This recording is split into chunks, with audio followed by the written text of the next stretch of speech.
Evening, boys and girls. End of turn 14 for the Soviet human player, me, in the War in the East 2. It's been a little bit since I played, bit of time, so kind of forgotten what's happening here. If I open up the commander's report, I find that on map we have 1215 units, and we're breaking over 4 million this turn. 52,000 artillery pieces, almost 9,000 tanks, which is weird because the start of the turn map just says under 3.8. So I don't know where all those troops came from during the turn, from the start of the turn.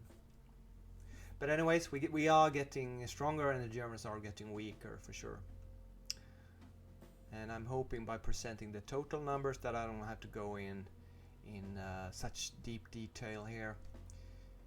Around Leningrad, I'm pulling out the 4th Guards Division here because I want to bring it back into the reserve pool to train it. It doesn't have the full, it has only 51 national morale, and it can be at 60, and the fastest way to train it, rest or refit it, is in the reserve pool. So I need to send it away 10 hexes from the front lines. As you can see here, we have a new city fortress in Leningrad made last turn, so it's not new. Anyways, Leningrad is looking fairly strong. We did not have a lot of we had some attacks, but we mostly held our positions here, so that's very good news. Western Front, Northwestern Front, sorry, we lost our 2 main positions here and had to run away with some even more divisions, and more we now have cavalry defending. Actually, 1, 2, 3, 4, 5, 6. It's only cavalry, this entire area here. Alright, that's a bit thin.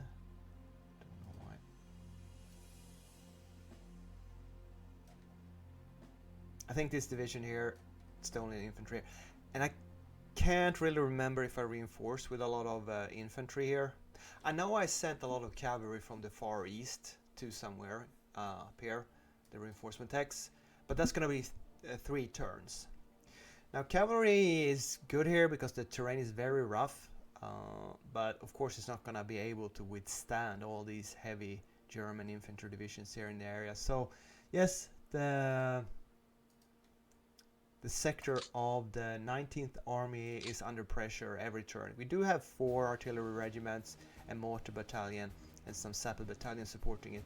So most of my armies in critical sectors have 4 artillery regiments in good shape.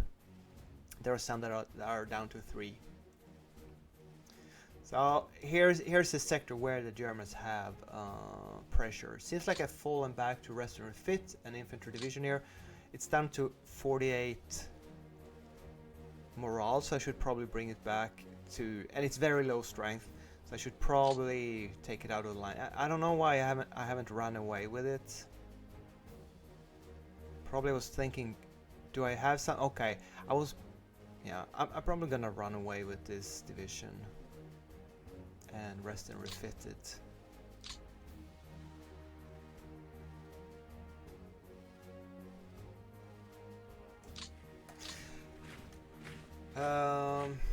Okay, so Western Front, there hasn't been a lot of fighting along the Vyazma line here, so we're actually in a fairly good position here.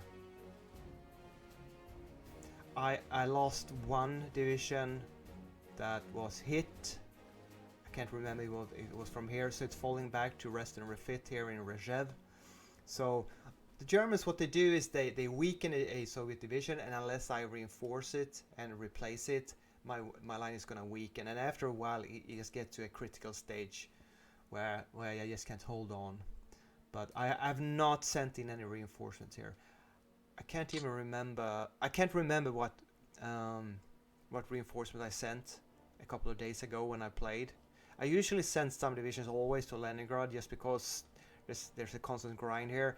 Not sure how much more I need here though, to be honest.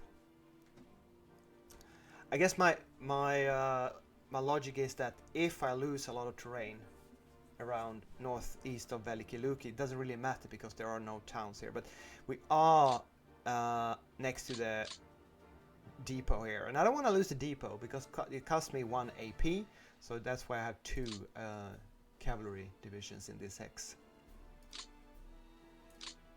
Oh, and I relearned a trick that I've forgotten and I haven't been using in this campaign so far. When you do replace a leader, put it under the headquarters with the highest political rating officer. Like for example, Western Frontier, Timoshenko, he's got a 9 political, so he's probably, there's a few other 9, like 3 of them. So use these fronts and that will save you 1 or maybe even 2 APs when you replace the leaders. Another trick is to check out which core headquarters at the beginning of the game, at the beginning of the war, are going to transform into army headquarters and replace their leaders before, because a core is cheaper than an army to replace the leader of. I obviously did not do that at all, and I have been happily just replacing the leaders without. But now for example, this turn's leader is on the 30th army, and I used, if not one of the very best leaders in the Soviet General Corps, Vasilevsky, with his 6.1 average and his amazing 9 admin. I figured that admin is good for digging forts, and sooner or later we might have to dig forts in 3 hexes in Moscow. We have the Ryazan, and we have all these forts setting up here along this river line, the Oka river line, fortress line. So I was thinking, yeah, what other place with a lot of fort building to use Vasilevsky? So he's the new leader here. That meant that I could not deploy an assault headquarters this week. I'll have to wait until next week to do that. There's always something to do here. So the 30th Army is now thrown in here to defend these forts along the Oka river line. But for some reason my reinforcements were pushed back further to the east, if you watch the previous videos, so they had to march a long distance to get into their line, which means they are more tired, they have more fatigue, they have less movement factors to entrench this turn. So if the big bad German Panzer gorilla, 1,000-pound gorilla here, if they want to go across the river here, it's going to be hard for me to stop them. But I just didn't have the troops. They popped up where they reinforced. There's nothing I can do about it. But they can't go in all directions. They can break through wherever they go, but they can only go in so many directions. See, this army here is rather strong, but the rest isn't. Okay, that's getting very messy. So I'll draw that again. Okay, let's go back to red.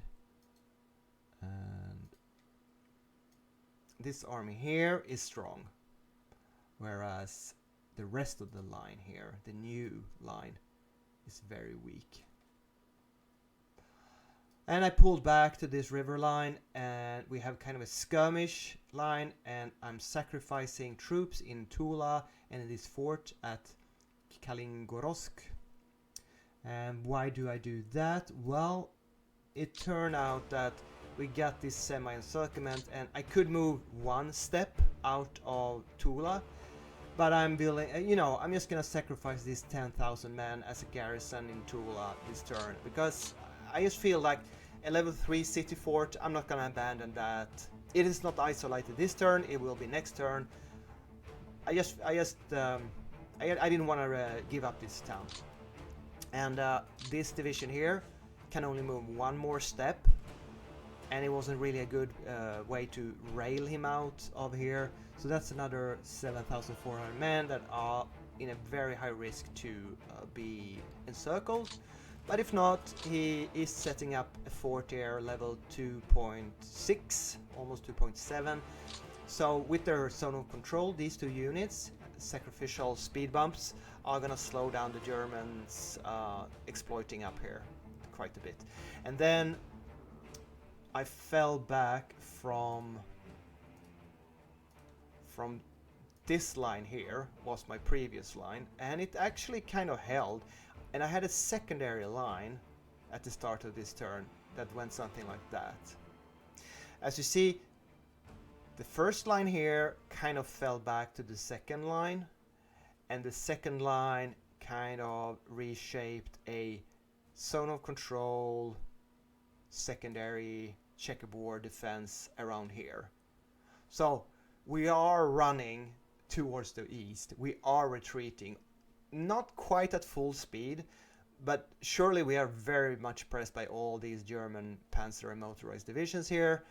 But I'm trying to slow them down and desperately waiting for fall to come, to October with this mud season. And I do have kind of a card in my back pocket here. It is the 29th Army, tank army under Tulbukin, with its 1200 or even more 1400 tanks. And I got two tank armies over here, the Brown 24th and 32nd, with over 3,000 tanks in a very concentrated area here. Kind of, if there is a semi-encirclement of these isolated, vulnerable units, there is a risk that I can counterattack and open it up. So there's method in the madness of keeping this open order line here, because I do have some mobile reserves. Oh, I forgot to tell you, I did some counterattacks this turn. Maybe I should have done a separate video about it. I'm not gonna do that. So here's the first one. I sent in 3 mechanized divisions. They were all on high CPP, and they only lost 9 tanks, and they managed to inflict over 700 losses on this infantry division. And it took out 5 of the Stugs from this 600 Stug battalion, and I only suffered 250 losses myself. Very high attack number, 41-1.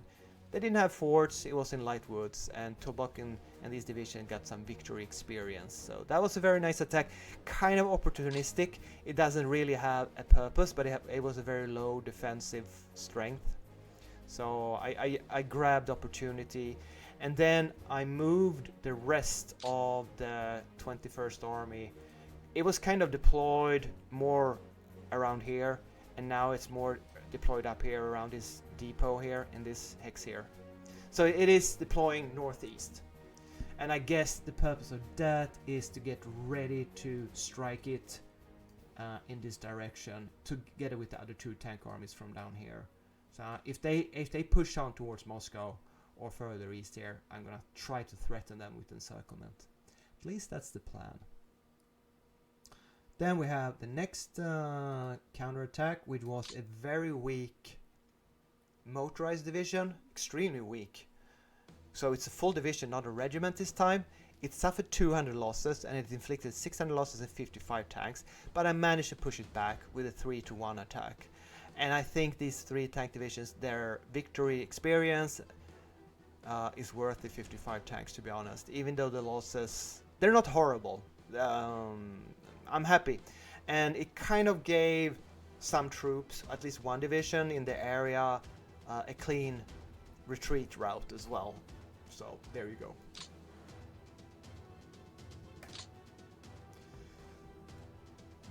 Oh, this is interesting. Then the Axis AI did kind of a mistake, and it sent in a Panzer regiment. You can tell it's a regiment because it didn't, what do you call it, flip the adjacent hexes here. I can't really tell with scouting yet, but it would have flipped these 2 hexes. But I moved up my new reinforcements from back here, 10 hexes back, and established a full infantry line. Even though they're weak divisions, there's forest and a small river, minor river.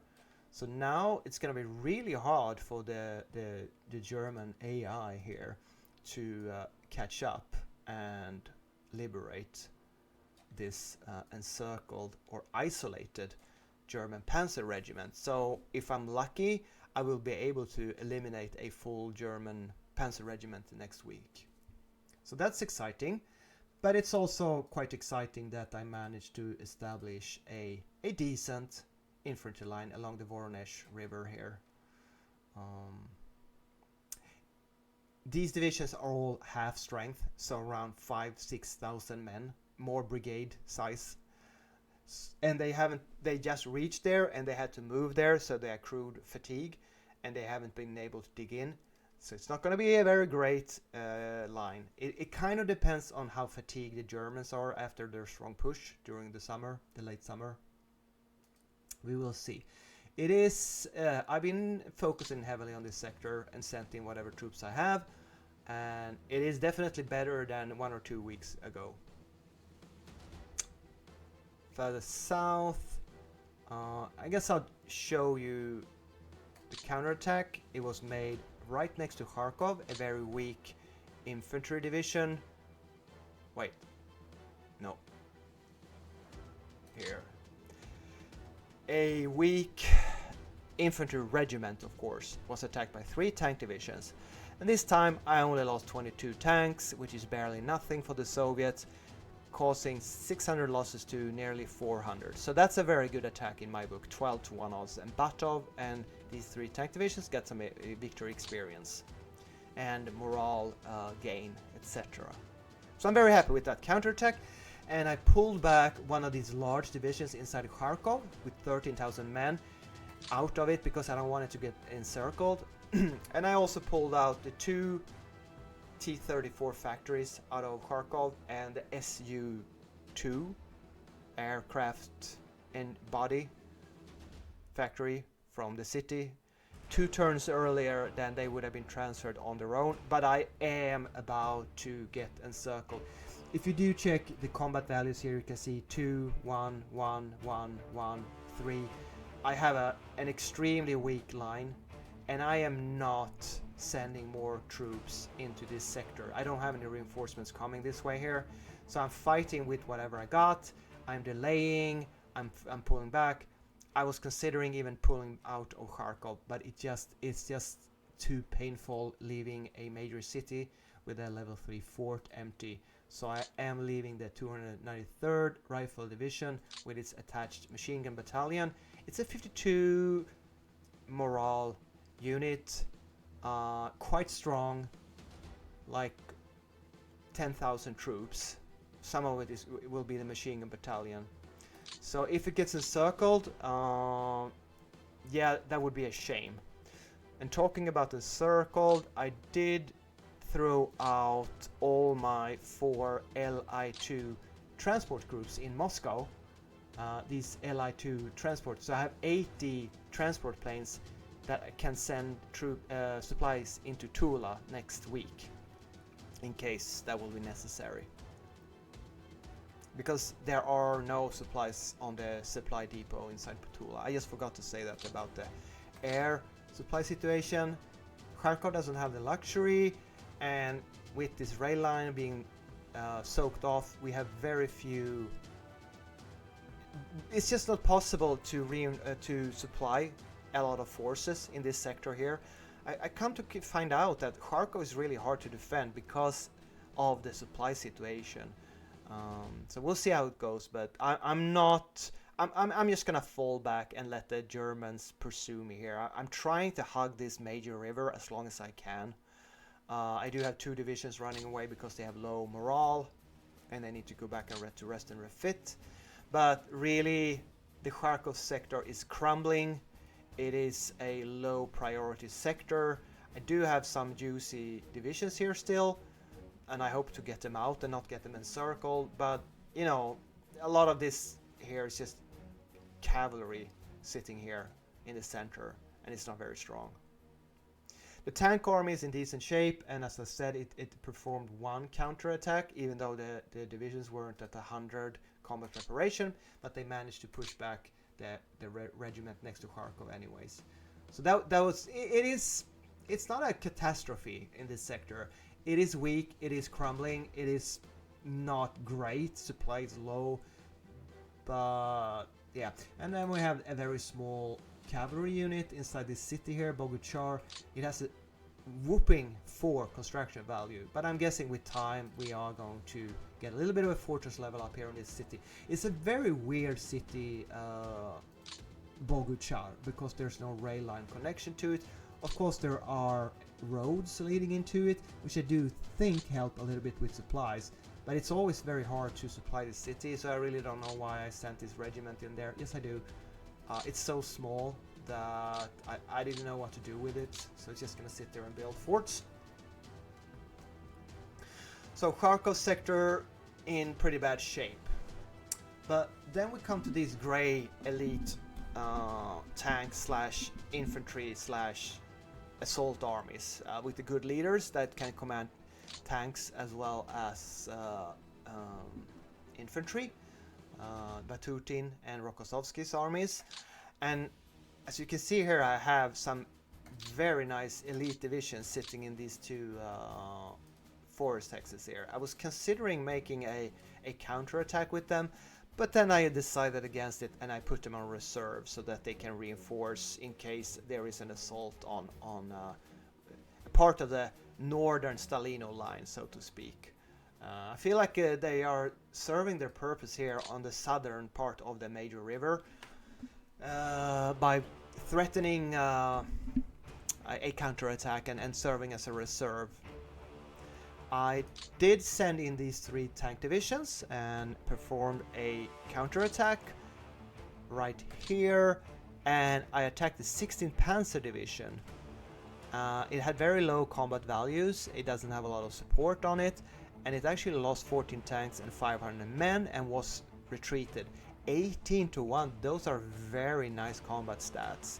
I lost 86 tanks, but I'm very much willing to suffer those losses to inflict losses on a full German Panzer division. So good job, Rokossovsky, again.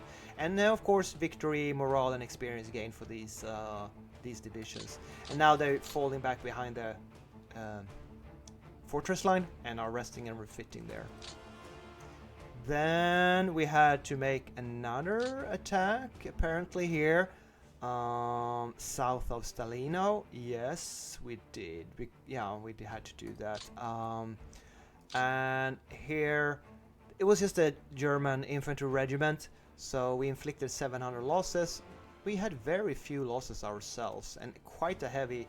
Yeah, we used a good shape NKVD motorized rifle division and 2 tank divisions here. 400 tanks. So great attack. Our attacks are actually starting to bite on the German defenders. 750 losses is nothing to sneeze at for the Germans. So very happy with Bobkin's success here, south of Stalino. However, the situation around Stalino is not great. There are no specific factories that you can evacuate inside Stalino. That's right. You have a bunch of manpower, heavy industry, and armament, but there's nothing you manually. All right, fine. But anyways, I pulled 1 division out of Stalino itself, so now there's only a fort and 1 strong division, 13,000 men. But there's quite a few weak attacked. Remember the last turn, you can see all these on the German attack turn. He had some very heavy. Okay, we're not gonna do that. We're gonna do this. You see, we had a lot of German attacks here, a lot of retreats, a lot of heavy attacks. So a lot of my divisions here are in bad shape and needs to rest and refit. And the only reason I can hold this sector is because there has been railed in strong, newly deployed Soviet divisions from Baku, which I suspect I moved into this sector by transfer from the Transcaucasus theater box, but they ended up in Baku for some reason. They did not end up here where I wanted them, so it takes a while for them to get here, but now they're here anyway. So there's 4 or 5 rather strong, 11,000 strong infantry divisions in good shape sitting here in the backlines that deployed off the trains this week. So even though we suffered a lot of losses, we do have reinforcements arriving. The problem is I only have one more division heading this way. So if the same thing repeats itself this week, there's not going to be reinforcements. Oh shit! Arriving at the same pace. But on the other hand, best case, my resting and refitting divisions in the secondary line will have rested and refitted. And we do have the 5th Army, which is a tank army. It doesn't really have a good leader. Potapov is not really a tank leader. He's got 4 mech. So I don't want to use this under his leadership. But he can certainly refit them and sit still defensively. And we do have 600 tanks under his command. And the other 3 tank divisions under Rokossovsky's, we should have around 350. So around 1,000 tanks in the area here. And the last counterattack for the turn was... this was just an opportunistic. I do have good mech divisions in good shape with 100 combat preparation, and I just wanted to use them, and there was a vulnerable regiment here, so we attacked 44-1, lost flabbergasting 2 tanks and 4 men with these 3 mechanized divisions, and smashed in the teeth of 300 German infantry here. So I'm happy with this attack, although I didn't really have to do it. I had the opportunity to do it, so I could. And as you can see, on this southern part here, we have level 2 forts, this entire way here, and rather strong defensive values in many of the hexes. So south of Stalino and north of Stalino, we are in rather good shape. It's just a little bit shaky around Stalino itself because of the combat losses we suffered there. Oops. And yeah, around Kerch. The only problem I have here is that my level 4 fort in the port of Genyshevsk was it has gone down to 2, so the defense value is only 34 now. I was considering tearing down the 3rd fortified region here. It doesn't have any support units in it, and move up this 28th Rifle Division, which is a former mountain division, so it has the nice... Oh, it doesn't have 55 morale. It has... Anyways, it's a strong division, 11,000 men, and I could just move it in. I could spend 10 APs, I do have them, and create a city fort, because city forts can be created in urban terrain or in any port. So even though this is a clear hex, terrain-wise, because there is a port here, I could create a city fort, but I don't feel it's worth the cost of 10 APs, action points, I believe it is, to protect this fort. Sure, it's a very, very nice supply source for this entire sector here. And, you know, if you want to talk about, winter offensive, hitting the Romanians, vulnerable mountain brigades out in the open, I don't know.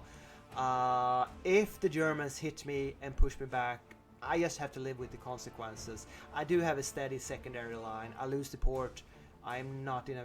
It's just not... It's not where I should invest resources in form of APs or you know, maybe I should just tear down the fort and send in the 3rd division. And I also have, this is a bit of a luxury. I don't really feel I need them, because I do have kind of a bit of reserve divisions sitting here in the secondary line, fortifying and resting and reserving already. And yet I'm sending in even more troops here. But I guess I could replace what I have here with mountain divisions. The reason I want mountain divisions in this area is obviously because the closest mountains are here, down here. And you have mountains here, and best case, these mountain divisions, if it's necessary, they can retreat over here and fight in the hills and mountains over here. So here's where I want to have, yeah, I do have 2 mountain divisions up around. In Rostov I have 1, and Taganrog I have another one. but it's the same. If they are defeated, they fall back and they fight in the Caucasus Mountains here. So anyways, three nice mountain divisions heading towards Kerch. That is really too much. That is more than I need. Well, one is still on rail, so I could really rail it somewhere else the next turn if there's a crisis somewhere in the south. And I have another division sitting in the city of what's she called, Astrakhan here. It is one of these huge Far East divisions with nearly 50,000 men. It has a 51 morale, so I'm planning on railing it up all the way up to Leningrad and use it in the fort lines there up there. And there's another of the same type here, 4th Rifle Division, on rail heading towards Leningrad. I think that's about it. I'm probably repeating myself quite a lot compared to the start of the turn. Sorry about that. That's not my intention. But I'm not quite done. There's a few things. Why am I saving 13 APs? Well, I want to upgrade the Bryansk front to an assault headquarters, and it's going to cost me 20 points, so I'm saving up for that.